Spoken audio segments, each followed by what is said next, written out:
오늘 전국 지표조사 결과가 나왔는데 그간의 이제 여론조사 같은 경우에는 언론사들이 의뢰해서 하는 것들이 많았고 했기 때문에 추이를 좀 이렇게 뭐 간과한 부분이 있다고 한다면은 오늘 이제 조사 같은 경우에는 국민의힘이 정당 지지율 기준으로 35%, 민주당이 33%를 기록해서 역전을 했는데 많은 구독자나 시청자들이 궁금해하는 게 이 현상의 원인이 무엇인가 좀 이해가 안 간다는 사람들이 있어서 좀 평론가님의 고견을 듣고 싶습니다. 예, 전국 지표조사의 특성을 먼저 말씀드리면은 좋은 조사예요. 4개 언론사가 격주로 이제는 앞으로 매주 한다라고 하는데 당분간은 이게 그 전화 면접 조사고요. 퀄리티가 높아요. 그러니까 그래서 이거를 이제 좀 뭐 무시하거나 이게 잘못됐다라고 보시면 안 되고요. 네. 특성이 있어요. 전국 지표조사의 특징은 국민의힘 보수 지지층이 과표집이라고 부르면 안 되고 많이 이렇게 응답률이 높고 원래 국민의힘이 죽쓸 때도 국민의힘이 잘 잡혔어요. 그래서 이게 갤럽도 같은 전화면접 조사고 이것도 같은 전화면접 조사인데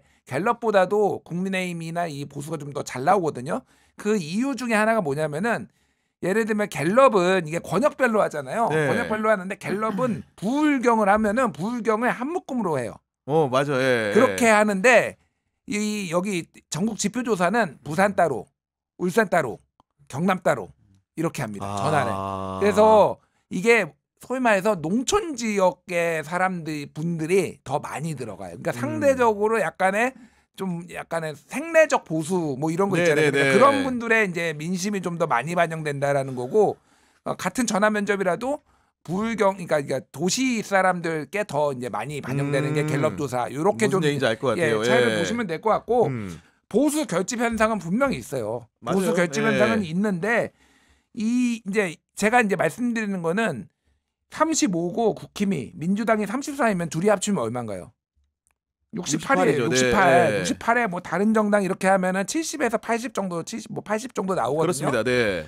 그러니까 2020년 총선 때도 미래통합당이 민주당하고 한 5% 포인트 차로 뭐 이렇게 앞서건 뒤서건 이렇게 붙었던 적이 있어요. 근데 결과는 103대 180이었습니다. 그러니까 그때.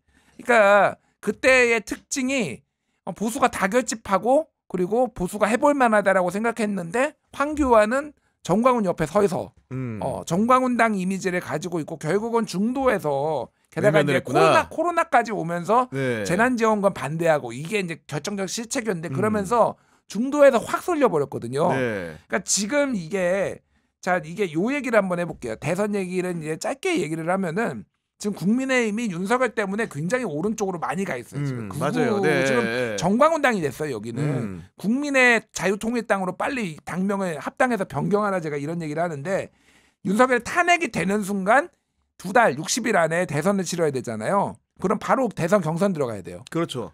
자 그러면은 난리가 날 거예요. 윤석열 탄핵이 되면은 그러면은 여기에서 탄핵을 반대했던 사람들이 이제 홍준표 김문수, 뭐 윤상현 뭐 나올 것 같고 원희룡 뭐 이런 사람들이고 탄핵에 찬성한 사람이 유승민, 한동훈, 오세훈, 안철수 이런 거란 말이에요. 어느 진영이 후보가 될까요? 이기려면은 유승민 같은 사람 뽑아야 돼요. 그렇겠죠. 근데 지금 이 조사 MBS 조사에서 김문수가 1등입니다. 지금. 그러니까 맞아요. 그러니까 이게 중도 전략을 하기에는 너무 많이 오른쪽으로 지금 그러니까. 그런데 그거를 권성동이나 권영세가 진짜 너무 많이 가면 안 되겠다. 이제 약간 회군해야 돼. 윤석열 좀 버려야 되겠다라는 거를 이제 특검법을 내일 발의하겠다라고 하면서 이미 시그널을 주고 있는데 권성동이 그래서 말이 길어졌지. 윤석열은 내 친구인데 너무 눈물이 나지만은 어쩔 수 없지. 지금 국힘이 그런 상황이다. 하지만은 컨트롤하기가 너무 약을 많이 팔아놔서 컨트롤하기가 매우 어려워질 거다. 그래 지표를 좀 구체적으로 소개를 해드리면은 차기 대통령 적합도 조사를 했는데 민주당 이재명 대표가 28%, 김문수 고용노동부 장관이 13%, 홍준표 대구시장 8%, 오세훈 서울시장 6%, 한동훈 전 대표 5% 순이라는 건데 13%.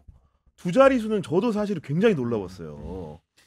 아니 근데 권성동 원내대표는 지난 탄핵 때도 울고 이번에도 또 우네요. 두 번이나 입장을 바꿔가면서 우네요. 입장이 정반대라는 게 좀 특이한 것 같고 사실 이 김문수 13%는 저는 피부로 느끼고 있습니다. 제가 그래요? 보수정당 출신이다 보니까 실제로 김문수가 갤럽에서 1% 등장할 때 그 1%의 의미가 크잖아요. 갤럽에서는.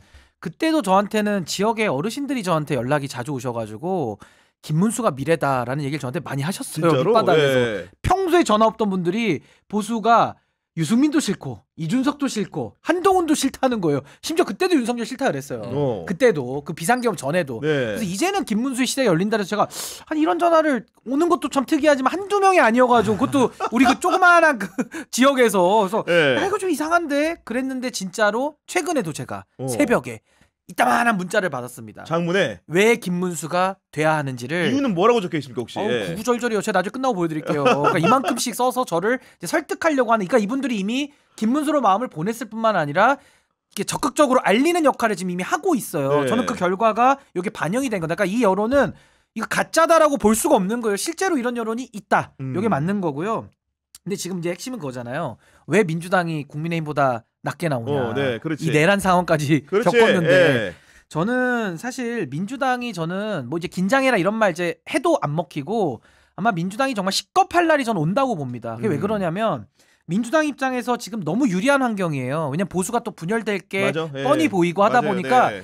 혁신이나 이런 거 안 해도 그냥 반사이익만 받아도 충분히 이길 수 있는 구조인 게 맞거든요. 그게 맞다 보니까 정말 저는 위기라고 보는 거거든요. 만약 그게 아니면은 위기가 아닌데 그렇지, 예. 진짜 맞기 때문에 저는 위기다라는 논리적인 설명이 가능한 것이고, 그러니까 혁신을 더 안 하게 되는 그 현재를 유지하고자 하는 그 기득권 논리가 더 반영될 수밖에 없고, 그럼 민심하고는 더 괴리가 되는 거죠. 그게 있고, 구체적으로는요. 윤석열 탄핵이 확실해지다 보니까 이제 국면이 바뀐 거예요. 그동안에는 내란 국면이었고 윤석열한테 돌 던지는 국면이었다면은 이제는 차기 대선 국면은 이미 열린 겁니다. 그렇죠. 예. 그래서 미래 권력을 놓고 붙으니까 이 미래 권력은 이게 놀랄 일이 아닌 게, 박근혜 탄핵 때도요 안철수의 중간지대를 좀 애매하게 해석은 할 수 있지만은 그걸 교묘하게 반으로 나누면 그때도 거의 5대5 대선이에요. 근데 문재인 대통령이 40일을 받았고 유승민, 안철수, 홍준표가 표를 나눠 가지면서 예. 너무 쉽게 이긴 거거든요. 그러니까 그 차이가 있어서 전 이 조사는 전혀 이상할 건 아니다. 근데 왜 구체적으로 저렇게 표심이 왜 민주당 지지가 국민의힘으로 이동하느냐? 그 두 가지로 보는데, 하나는 탄핵 국면이 장기화되고 체포 국면이 장기화되면서 국민들이 너무 피곤함을 느꼈어요. 왜? 해결되는 게 하나도 없었으니까. 맞아. 예. 도대체 이게 뭐 하는 거냐? 왜 달라지는 건 하나도 없지? 저는 그 효능감이 없었다는 게 첫 번째 이유고, 두 번째는 이게 되게 크다고 보는 게, 민주당이 아직도 국민의힘에 대한 반사 이익에만 의존하는 건 전 현실이라고 봐요. 자기 게 없이. 자기 게 없어요. 그러니까 지금도 뭐 민주파출소 만들고, 그러니까 국민의힘에 대해서 돌을 이제 계속 던지는, 요거는 잘해요. 문제제기 잘하고 그 때리는 건 잘하는데, 그러면 당장 이제 60일 뒤에, 그러니까 60일도 아니에요. 뭐 곧 탄핵 나오고 그 다음에 60일 뒤니까 90일 뒤에는 새 대통령이 나와야 되고 대한민국 이제 5년을 또 열어야 되는 건데, 국민들 보기에는 민주당밖에는 대안이 없는데, 중도 쪽에서도 대안이 없는데 이거 찍어도 돼?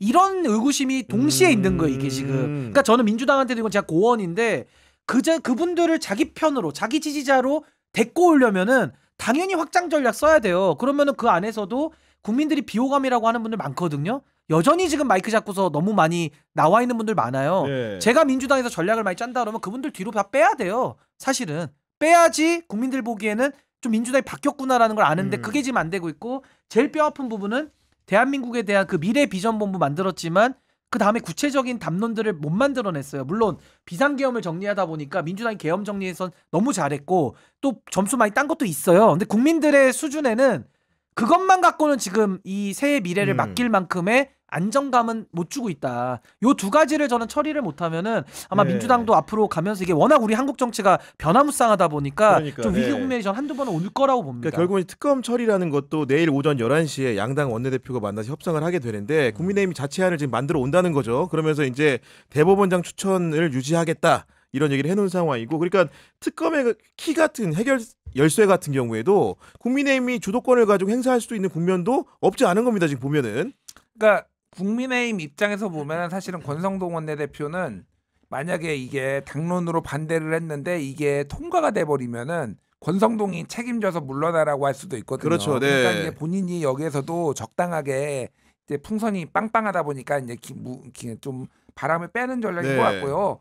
뭐가 됐든 저는 내란 특검은 빨리 하는 게 맞다라고 봐요. 그러니까 뭐 어디가 주도권이 넘어가든 그거는 중요한 문제는 아닌데, 이제 지금은 이제는 그러니까 여기까지 오면은요, 이제 더 이상 이 국힘하고는 더 이상 막 싸우거나 그럴 일이 별로 이제 없어질 수도 있겠다. 그러니까 이게 사실은 반사 이익이라고 말씀하셨던 그 부분을 되게 손쉽게 가져가기는 했거든요. 네. 민주당이. 그래서 좀 전략적인 좀 고민이 필요할 때인 것 같아요. 지금은. 네. 그러니까 아마도 이제 그 권성동 원내대표가 법률가 출신이기 때문에 누구보다 잘할 텐데 결국 구속이 되게 되면 이게 또 이제 결집했던 지지도 한번 쭉 빠질 수밖에 없는 상황이 오거든요. 그러니까 특검을 이 시점에 정확하게 타이밍을 보고 들어간 겁니다. 지금. 아니 근데 네. 이제 그 전략이라는 네. 게 구체적으로 저도 말씀을 드리면 이게 약간 그 희석이 되면은 이상한 방향으로 가고 절충이 되면 기형적인 게 나와요. 그게 아니고 저는 정말 투트랙을 아주 선명하게 해야 된다고 봐요. 근데 그거 어렵죠. 근데 투트랙을 선명하게 한다는 게 무슨 말이냐면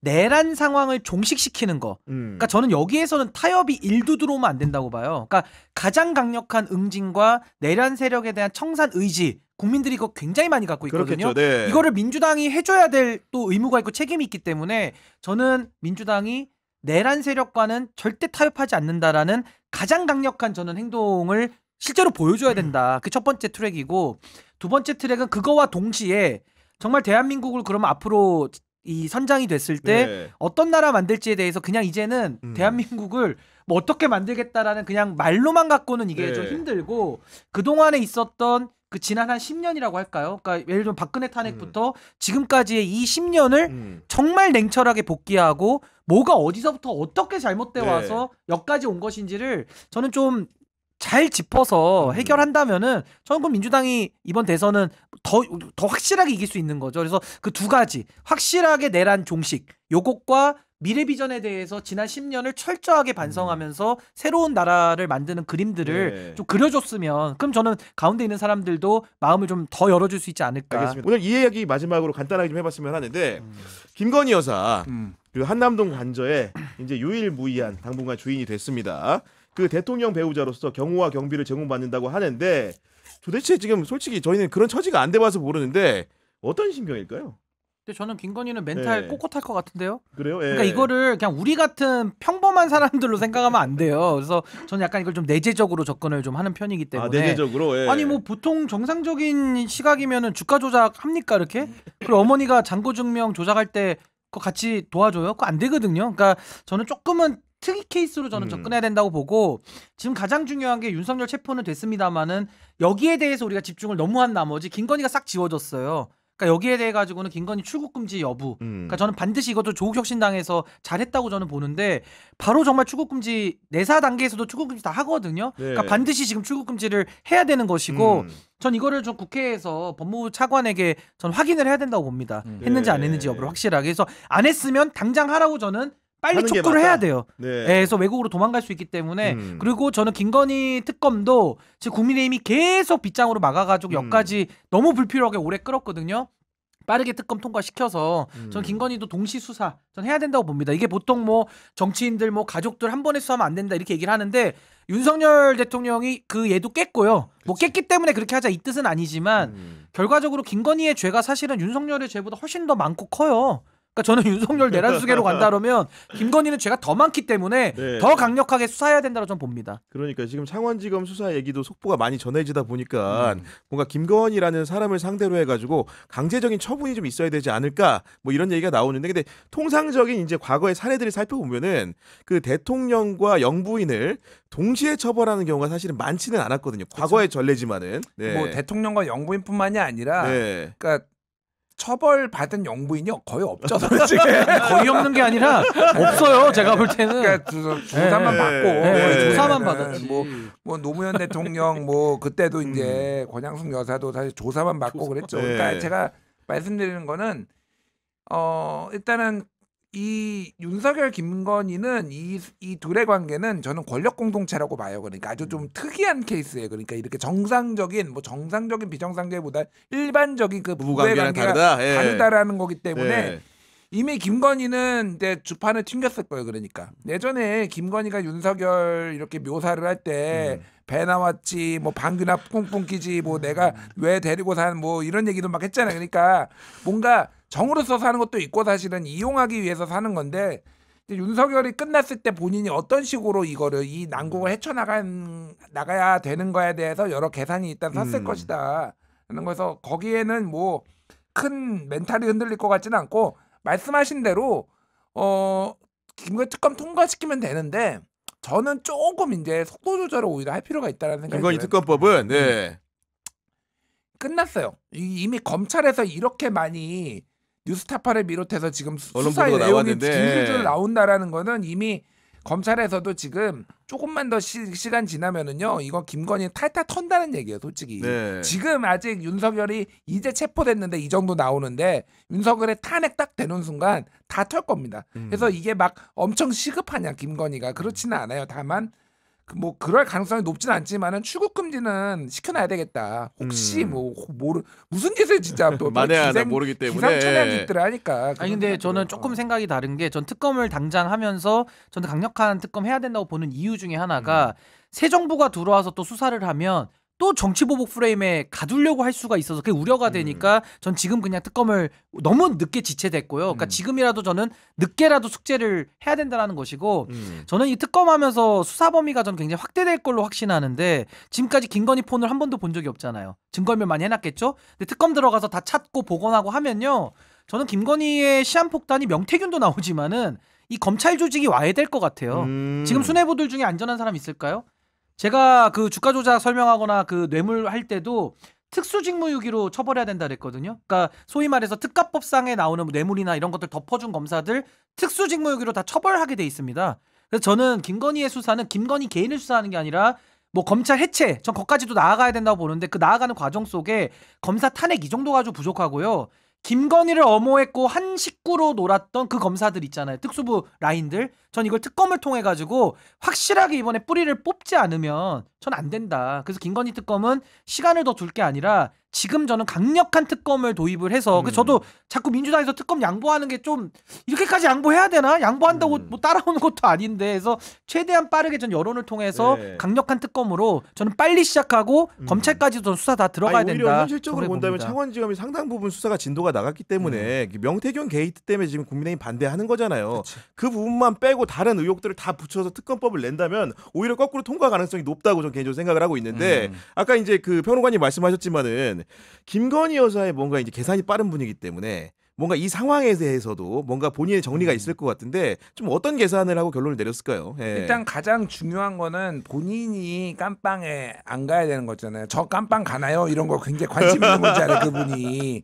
그러니까 사실은 도이치모터스 주가 조작은 주범인 권오수가 집행유예를 받았어요. 그러니까 이게 김건희가 그걸로 뭘 모르겠습니다. 네. 워낙 이제 뭐 이 사안에 좀 괘씸죄가 얹어져 가지고 좀 징역 1년 뭐 나올 수도 있겠지만은 웬만하면은 집행유예 나올 집행유예 가능성이 높다. 높죠. 네. 그러니까 권오수가 집행유예니까. 맞아요. 예, 주범이. 그러니까 뭐 예. 이런 거고 결국은 공천 개입 문제인데, 그러니까 이게 지금 제가 계산이 섰다라는 건 뭐냐면은 본인이 가장 타격을 덜 입을 방식으로 이 방식으로 지금 이거 하기 위해 여러 모종의 작업을 하고 있을 거예요. 그러니까 그런 제가 그거 동의하는 게 아니라 그런 방식으로 이제 갈 거고 내란하고는 완벽하게 선긋고 나는 아무것도 몰랐다. 이제 이 식으로 갈 건데 그거는 수사를 통해서 밝혀내면 될 거고 김건희는 제가 뭐 나중에 한번 이게 박제가 돼서 뭐 나올 수도 있는데 나중에 김건희는 정치할 겁니다. 예. 아, 예언하시는 거예요? 예. 김건희는 정치하려면은 사법적인 문제가 정리가 돼야 할 것 예, 같아요. 뭐가 됐든 근데 뭐 사법적으인 문제가 있으신 네. 분들도 정치를 많이 했으니까 그건 뭐 아니, 민주당이나 맞아요. 뭐 예. 조국신당에도 했으니까 제가 말하는 거는 김건희는 윤석열을 등에 업고 정치를 할 거예요. 그래서 국힘에서 나중에 국회의원에 출마를 하든 뭐를 하든 출마를 할 겁니다. 한번 보시죠. 아니 근데 여기서 참 저는 재밌는 대목이 뭐냐면 뭐 재미라 그러면 좀 그렇지만은 뭐 슬플 수도 있습니다만은 그 김용현과 윤석열과의 그 책임 떠넘기기 우리가 지금 보고 있잖아요. 잠깐 뭐 네. 팝콘 얘기도 했지만은 윤석열과 김건희 사이에 책임 떠넘기기 이거 뭐 사랑이냐 처벌 감경이냐를 놓고 무슨 어떤 연극 같기도 하지만은 과연 누가 또 책임을 더 지려고 할 것이냐. 아니에요. 윤 대통령이 이거는 제가 얘기했는데 윤석열 몰아주기예요. 윤석열 몰아주기. 왜냐하면은 윤석열은 가망이 없고요. 김건희는 가망이 있거든요. 그렇네. 예. 그래서 그리고 김건희는 윤석열의 가스라이팅한 이미 오랫동안 정신적으로 오래돼서. 그 표현을 제가 이제 얘기를 들은 거는 정신적으로 지배를 하고 있다라는 표현을 썼어요. 심지어는. 그러니까 이거는 윤석열을 다 안고 웬만한 거는 안고 김건희 것까지 안고 갈 가능성이 상당히 높고 결국은 나중에 김건희는 한국의 여성 대통령이 되기 위해서 정치를 할 거다.